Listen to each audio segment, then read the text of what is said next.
92.3 FM Radio. Ka-vibes ang lupet! 7:41 ng gabi and kasama niyo pa rin ang inyong Sizzling Duo! Ito na nga, second hour na at dahil dyan, pag-usapan na natin ang ating issue for tonight dahil ang ating hot headlines. Manliligaw na dismaya ng malawang option lang pala.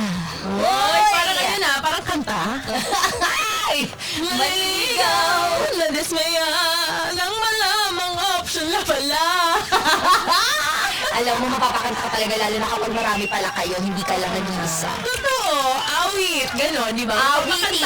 Mapapa-awit ka rin. Correct, totoo. At hindi mo alam kung saan ka magsisimula at paano tatapusin ang lahat. Kaya naman simulan na natin no, sa issue ni Nico at ni Aya. Kaya Ano to nangyari na nga. dito sa dalawang to? Alam mo itong si Nico at Aya, walang sila. Pero matagal nang naliligaw si Nico sa kanya. Halos parang 1 year na rin daw, pero hindi pa rin siya sinasagot. Aba, may trabaho naman siya. Malaki yung kinikita, dinedate niya at ginagala kung saan-saan. May itsura din daw.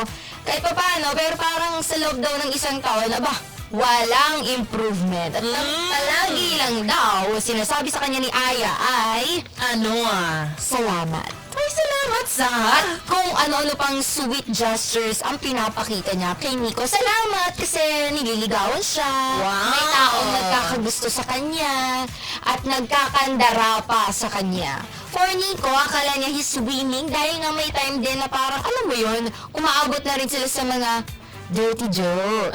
Ay, may pa ganon. May pa flirting. Correct. Ganon. At hindi lang yon.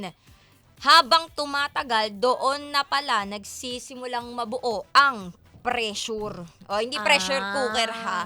Dahil nga nakasagap daw ng balita itong si Nico na marami palang ine-entertain na ibang lalaki itong si Aya.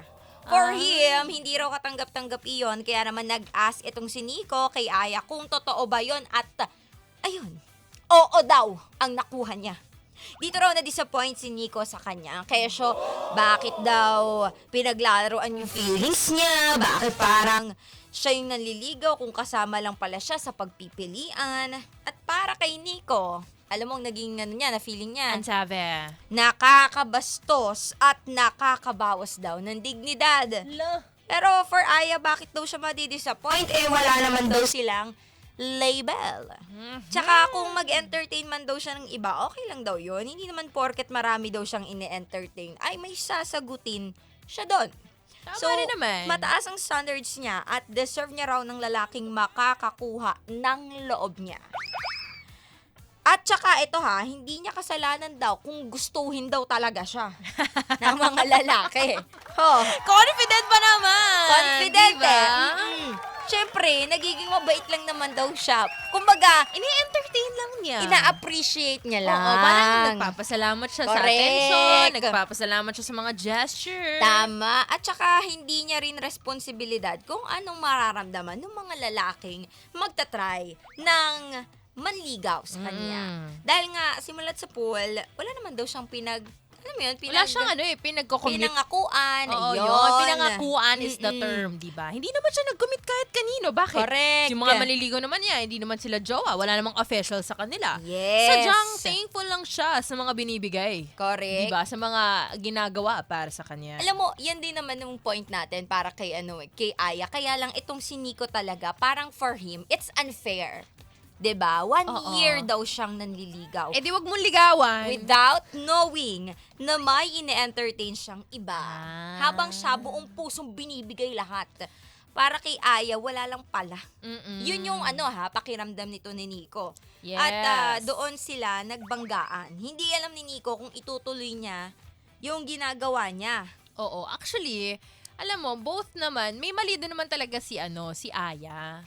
Pero, ang sabi ni Aya, wala siyang magagawa kung tumigil na tong si Nico manligaw o hindi. Wala namang Kasi parang- una sa lahat, wala daw siyang kasalanan. And that's our Totoo. issue for tonight. Totoo. Alam mo, hindi siya walang kasalanan. Meron talaga, Sizi. Ang nakikita kong issue dito is the lack of communication. Alam mo, okay lang naman mag-entertain, di ba? Correct. Ng maraming manliligaw. Total, wala pa namang label yan eh. Yes. Wala pa namang commitment, kumbaga. Mhm. Pero sana man lang, hinedsapan niya si Nico na meron pang iba naliligaw na parang nung sinabi ni Nico, Aya, gusto kitang ligawan. Pwede ba? Ay, Nico, pwede naman. Pero may mga iba naliligaw din sa akin eh. For me, para sa akin kasi parang hindi naman niya responsibility na ipaalam pa dun sa manliligaw. Kasi syempre, it's your choice, 'di ba? Doon mo nga malalaman ng isang tao kung talagang totoo siyang nagpupursige na makuha ka niya, 'di ba? Whether or not sabihin mo kung maraming nakapila diyan, marami ka rin naman din maririnig sa ibang tao, hindi ba? Oo, so, pero doon yun na lang, na nga, pagalingan diba? na lang talaga. Tama naman. Galingan mo lang, Nico. Kaya lang Oo, napagod pero na. sana man lang si Aya ay naging transparent. Siguro yun lang din naman yung akin. Siguro kung ako yung nasa lugar niya, kung magpapaligaw ako sa maraming lalaki, sasabihin ko sa kanila. So, sinasabi mo? Oo naman. Pag ganon. Like, Yes. marami kayo, ganon. Yes, may mga naliligaw talaga. Be transparent. Kasi mamaya iniisip ni Nico, siya lang pala naliligaw sa'yo. Eh, Ang- di ba dun mo nga talaga makikita kung nalaman na niya at gusto ka pa niya, ibig sabihin, talagang give na give siya sa'yo. Pero at least, alam mo na yung intention. Alam mo, parang naalin tulad ko to dun sa anime. Alam mo yung palabas si Singles Inferno, di ba?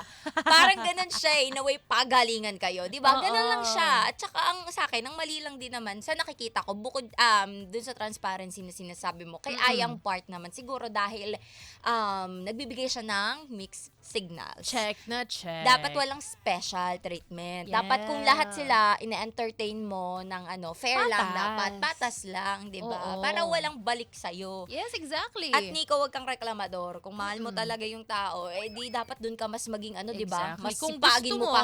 di pagpatuloy mo. Correct. Pero kung ayaw mo, di tigil mo na. Yun lang yun. Dapat competitive ka rin no? Tsaka dapat talaga malakas loob mo. Yes. Di ba?